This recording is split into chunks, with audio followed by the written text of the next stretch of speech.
Hello everyone, आज मैं आप लोगों को कंठकारी का पेड़ दिखाने जा रही हूँ। तो कंठकारी या भस्कटिया, जिसे कि हम लोग छत्तीसगढ़ी में भस्कटिया नाम से जानते हैं, और ये दो प्रकार का होता है। एक होता है सफ़ेद कलर का, एक होता है बैंगनी कलर का। सफ़ेद कलर का जो होता है उसका पेड़ थोड़ा सा ऊंचा होता है और उसमें कांटे बहुत सारे होते हैं, और उसका जो फल है थोड़ा छोटा साइज का होता है।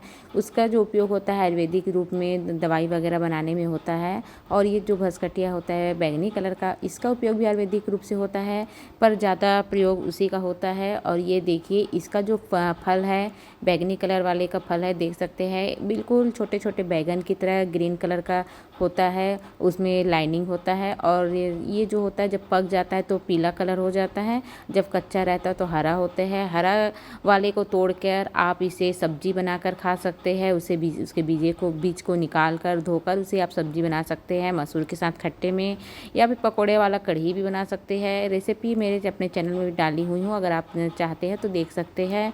लिंक मैं डिस्क्रिप्शन बॉक्स में डाल दूँगी। और इसका जो पत्ते होता है उसका भी आयुर्वेदिक उपयोग होता है। इसके पत्ते का रस निकाल कर आप बालों में लगाएंगे तो बालों का झड़ना भी बंद होता है।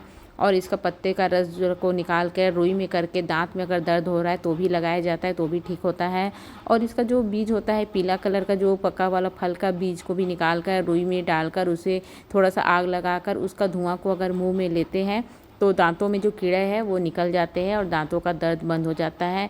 कई लोगों ने कमेंट भी करके बताया है कि उन्होंने इसका इस तरह से उपयोग किया है तो उन्हें बहुत ज़्यादा फ़ायदा हुआ है दांतों के दर्द के लिए। इसका आयुर्वेदिक दवाई वगैरह भी बनता है, जैसे 10 मूला रिष्ट है उसमें भी इसका प्रयोग किया जाता है। स्वसारी रस जो बनता है आयुर्वेदिक दवाई, उसमें भी इस फल का पाउडर को यूज़ किया जाता है। तो ये जो होता है ना, कफ को मारने वाला होता है। कफ अगर ज़्यादा बन गया है उसे भी ये निकालता है। अगर आप इसके फूल का पाउडर या फिर फल का चूर्ण को आप शहद के साथ अगर खाते हैं तो कफ है, अगर आपके शरीर में बहुत ज़्यादा कफ बन गया है वो भी ठीक हो जाता है। खांसी में भी इसका प्रयोग किया जाता है। सर्दी खांसी में, सर दर्द अगर होता है तो इसका जो बीज का जो धुआं है उसे भी मतलब थोड़ा नाक से थोड़ा सा अगर सूंघते हैं तो ठीक हो जाता है।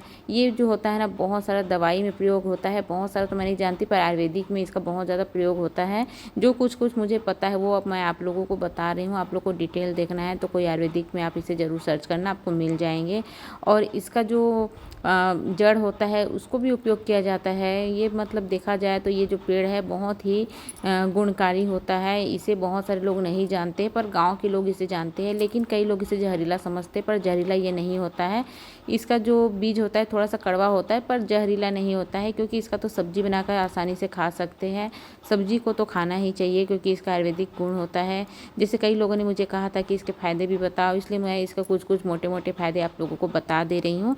और ये जो होता है देखिए सफ़ेद वाला, इसे बहुत शुभ माना जाता है। इसका देखिए पेड़ जो होता है थोड़ा सा मतलब ऊंचा होता है पेड़, और वो जो पर्पल कलर का होता है वो नीचे ज़मीन में फैला हुआ होता है। पर ये देखिए ये सीधा पर होता है, मतलब देख सकते हैं। मैं यहाँ पे खड़ी हूँ, यहाँ पे इसका पेड़ है लंबा बड़ा सा, और ये बहुत ज़्यादा कांटे होते हैं, आप तो इसे छू ही नहीं पाएंगे। मुश्किल से मैंने ये देखिए फूल को तोड़ा है। कई लोग इसके फूल को शुभ होता है बल्कि पूजा के रूप में भी उपयोग करते हैं, पूजा स्थान पे रखते हैं।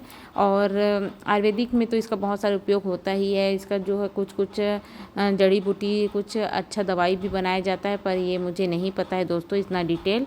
बस मैं जो कुछ कुछ मोटे मोटे जो जानती हूँ मैं आप लोगों को बता दी हूँ। जैसे कि मैं इसका फल का उपयोग करती हूँ, इसका पत्ते का रस का उपयोग करती हूँ, और इसका जो फूल होता है उसका भी उपयोग करती हूँ। तो चलिए मिलते हैं नए वीडियो में।